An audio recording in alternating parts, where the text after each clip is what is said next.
Zoe Montgomery, night has chosen thee. Thy death will be thy birth. Night calls to thee. Hearken to her sweet voice. Your destiny awaits you at the house of night. He lifted one long white finger and pointed at me. As my forehead exploded in pain, Kayla opened her mouth and screamed. When the bright splotches finally cleared from my eyes, I looked up to see Kay's colorless face staring down at me. As usual, I said the first ridiculous thing that came to my mind. Kay, your eyes are popping out of your head like a fish. He marked you. Oh, Zoe, you have the outline of that thing on your forehead. Then she pressed a shaking hand against her white lips, unsuccessfully trying to hold back a sob. I sat up and coughed. I had a killer headache, and I rubbed at the spot right between my eyebrows. It stung as if a wasp had bit me and radiated pain down around my eyes, all the way across my cheekbones. I felt like I might puke. Zoe! Kay was really crying now, and had to speak between wet little hiccups. Oh, my God! That guy was a tracker! A vampire tracker! Kay? I blinked hard, trying to clear the pain from my head. Stop crying. You know I hate it when you cry. I reached out to attempt a comforting pat on her shoulders, and she automatically cringed and moved away from me. I couldn't believe it. She actually cringed, like she was afraid of me. She must have seen the hurt in my eyes because she instantly started a string of breathless K-babble. Oh God, Zoe, what are you going to do? You can't go to that place. You can't be one of those things. This can't be happening. Who am I supposed to go to all of our football games with? I noticed that all during her tirade, she didn't once move any closer to me.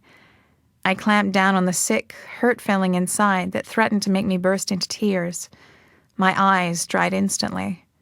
I was good at hiding tears. I should be. I'd had 3 years to get good at it. It's okay. I'll figure this out. It's probably some bizarre mistake, I lied. I wasn't really talking. I was just making words come out of my mouth. Still grimacing at the pain in my head, I stood up. Looking around, I felt a small measure of relief that Kay and I were the only ones in the math hall, and then I had to choke back what I knew was hysterical laughter.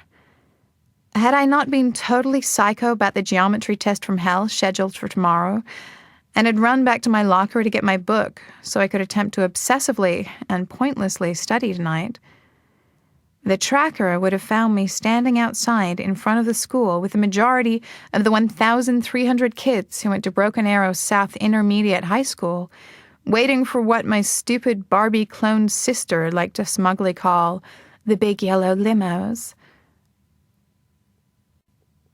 I have a car, but standing around with the less fortunate who have to ride the buses is a time-honored tradition, not to mention an excellent way to check out who's hitting on who. As it was, there was only one other kid in the math hall, a tall, thin dork with messed-up teeth, which I could, unfortunately, see too much of because he was standing there with his mouth flapping open, staring at me like I'd just given birth to a litter of flying pigs. I coughed again, this time a really wet, disgusting cough. The dork made a squeaky little sound and scuttled down the hall to Mrs. Day's room, clutching a flat board to his bony chest. Guess the chess club had changed its meeting time to Mondays after school. Do vampires play chess? Were there vampire dorks? How about Barbie-like vampire cheerleaders? Did any vampires play in the band? Were there vampire emos, with their guy-wearing girls' pants weirdness, and those awful bangs that cover half their faces? Or were they all those freaky goth kids who didn't like to bathe much? Was I going to turn into a goth kid? Or worse, an emo? I didn't particularly like wearing black, at least not exclusively, And I wasn't feeling a sudden and unfortunate aversion to soap and water, nor did I have an obsessive desire to change my hairstyle and wear too much eyeliner. All this whirled through my mind while I felt another little hysterical bubble of laughter try to escape from my throat, and was almost thankful when it came out as a cough instead. "Zoe, are you okay?" Kayla's voice sounded too high, like someone was pinching her, and she'd taken another step away from me. I sighed and felt my first sliver of anger. It wasn't like I'd asked for this. Kay and I had been best friends since 3rd grade, and now she was looking at me like I'd turned into a monster. "Kayla, it's just me. The same me I was 2 seconds ago, and 2 hours ago, and 2 days ago." I made a frustrated gesture toward my throbbing head. "This doesn't change who I am." Kay's eyes teared up again, but thankfully, her cell phone started singing Madonna's Material Girl. Automatically, she glanced at the caller ID. I could tell by her rabbit-in-the-headlights expression that it was her boyfriend, Jared. "Go on," I said in a flat, tired voice. "Ride home with him." Her look of relief was like a slap in my face. "Call me later," she threw over her shoulder as she beat a hasty retreat at the side door. I watched her rush across the east lawn to the parking lot. I could see that she had her cell phone smashed to her ear and was talking in animated little bursts to Jared.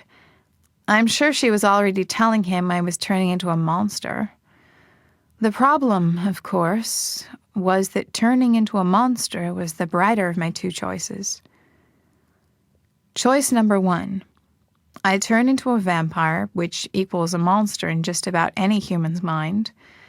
Choice number 2, my body rejects the change, and I die. Forever. So, the good news is that I wouldn't have to take the geometry test tomorrow. The bad news was that I'd have to move into the House of Night, a private boarding school in Tulsa's midtown, known by all my friends as the Vampire Finishing School, where I would spend the next 4 years going through bizarre and unnameable physical changes, as well as a total and permanent life shake-up. And that's only if the whole process didn't kill me. Great.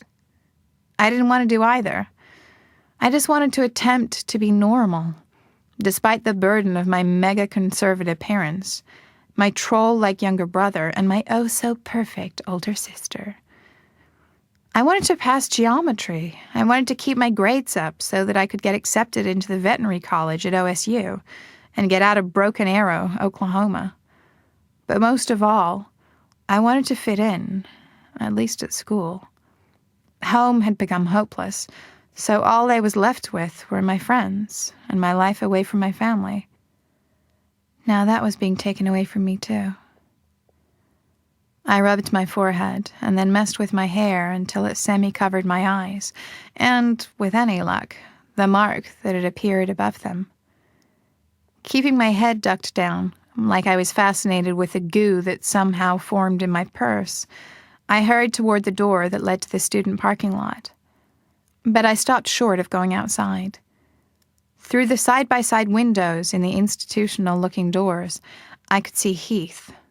Girls flocked around him, posing and flipping their hair, while guys revved ridiculously big pickup trucks and tried, but mostly failed, to look cool. Doesn't it figure that I would choose that to be attracted to? No, to be fair to myself, I should remember that Heath used to be incredibly sweet, and even now he had his moments, mostly when he bothered to be sober. High-pitched girl giggles flitted to me from the parking lot. Great. Kathy Richter, the biggest hoe in school, was pretending to smack Heath. Even from where I was standing, it was obvious she thought hitting him was some kind of mating ritual. As usual, clueless Heath was just standing there grinning. Well, hell, my day just wasn't going to get any better. And there sat my Robin's Egg Blue 1966 VW Bug right in the middle of them. No, I couldn't go out there.